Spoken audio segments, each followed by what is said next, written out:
All right, so this video goes over the material around writing systems, writing and language.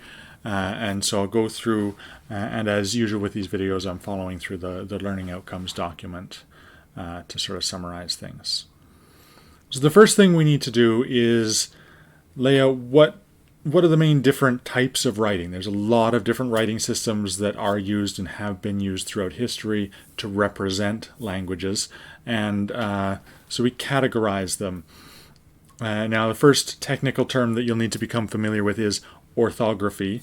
Ortho meaning correct, and graph meaning depiction. An orthography is the standard or sort of accepted as correct form of writing a language. So it's a writing system. And first of all, we group them into logographic and phonographic systems. Logographic representing words, and phonographic representing sounds.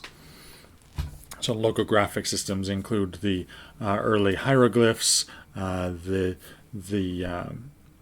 Central American Mayan writing system, and the modern Chinese system for the most part. And phonographic systems include, and these get further subdivided into syllabic systems and alphabetic systems. A syllabic phonographic writing system represents sounds by having each character represent a syllable or syllable-like chunk of pronunciation. And an alphabetic sound represents what linguists call individual segments. So a consonant, a vowel will tend to be represented by one character. Now, alphabetic systems, we get to subdivide even further.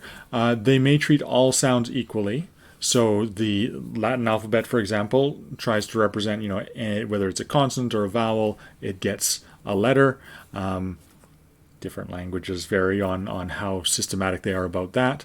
But then we have languages like Abjads and Abugidas, which focus on representing the consonants, and vowels are either completely excluded or they're represented in a sort of peripheral or subsidiary way. And the details of that and some examples of all of these can be found in the textbook as usual.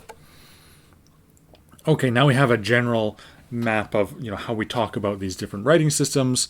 We look at the history of early writing, and what we find, one of the nice things about studying writing is that it sticks around longer than the sort of live performance language, the oral languages or the gestural languages.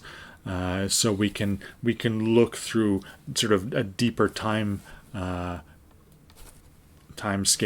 on how this has developed. And what we see is that writing emerges from representational behavior like pictorial art and whatnot. And we do then find we have to define we define a line between pictographs, which depict the world directly, and writing, which may be logographic. It may depict concepts, but it depicts it via the language. So a pictograph depicts something in the world without necessarily referencing the language that we use to communicate about it. Whereas a logograph, a piece of writing, depicts a word that we use to represent the world. So writing is representing the language. Pictographs are not using the language. They're representing the world more directly. Pictograms are the precursor to all known writing systems. That's kind of cool. And we do still, it's not that we then moved on to writing and we no longer have them. Pictograms are still used in the world around us, where what we want to represent isn't necessarily words, but some crucial concept. So we have some helpful examples of that in the textbook, particularly around images on warning labels, for example.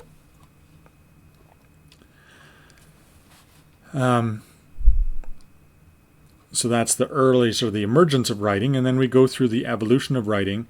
We see the development in particular cases from non-linguistic pictograms to linguistic logographs, and then from logographic writing through a sort of proto-phonographic rebus usage, where you use the things that represent the words, but you're not just referring to, say, a cow, but maybe to the first sound in the word cow, and so you get this sort of proto-phonetic phonographic usage, and maybe quasi-syllabic usages, and that's something that we get into with the hieroglyphs, for example, and the acrophonic principle, and that develops into something like the early abjads, which then eventually develop into abogidas and some of the alphabets that we know today of European origin. Okay. And it is interesting that as those developments happen, symbols go from representing a word to representing a sound. Maybe as the system develops, it starts representing a different sound. As the system is adapted into different languages, you can get changes like that, and so on. All of that discussion really focuses on European languages because that's where a lot of the research has happened, so we have a much more vivid, detailed story to tell there. But there's a lot of non-European writing systems, so we also dive into that. We look at the Chinese writing system and how it also and independently of the European writing systems developed from pictographic to logographic nature.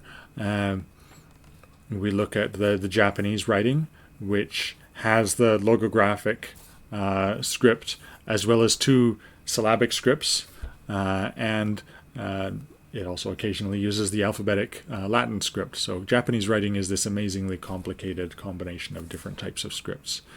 Not just different scripts, but different categories of writing system.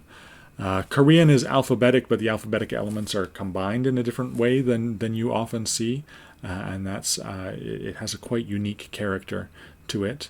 And we also look at Cree and the syllabic writing system that's used for Cree and some other indigenous Canadian languages.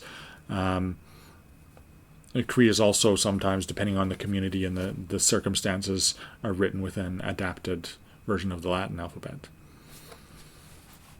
So we get a nice survey of those.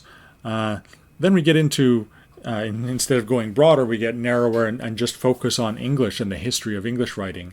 You may or may not have seen people complaining about how English writing isn't really as phonetic as maybe your grade 1 teachers might have wanted to lead you to believe. And here we get to learn maybe why that is, and we look back towards the early written forms of English.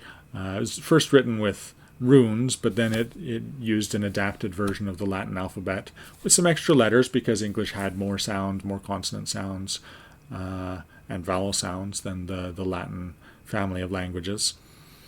And as English has changed over the years since it was written down, the nature of our writing system and how our writing system relates to the pronunciations has shifted. And we have various influences from other languages, French, Latin, and others. Standardization that didn't happen until a few hundred years ago. And there's even a discussion of spelling reform, which is a topic that I really enjoy, although as a social trend and as something sort of studied by academics, it is a little bit peripheral. It's still a lot of fun. Anyway, so some interesting discussion about the various aspects of the English writing system. And then this section closes with a discussion of reading and writing as activities that we engage in. We have to learn to read and write, and this happens invariably after we learn to produce the language in its live performance format. And most of the languages we're talking about here are spoken oral languages, right? So how do you learn to turn that sound behavior into a written behavior? And how do different types of writing systems relate to relating them to the spoken language. How does that affect the learning, and so on? And how does it interact with other things like people with particular neurological impairments that may affect their literacy independently of their ability to communicate verbally, right? So some really interesting tie-ins with various aspects of our lives. And of course, this is all a lot more relevant to us now than it would have been to folks in a similar situation 100 years ago, 200, 300 years ago, where literacy rates were far lower, and being able to navigate the world didn't require quite as much competence and literacy with these written forms. So really interesting place to close off this section is thinking about that. So I hope that's really interesting. I have a lot of fun learning about and teaching about the writing systems. So look forward to talking with you about that more in class. That's all for now.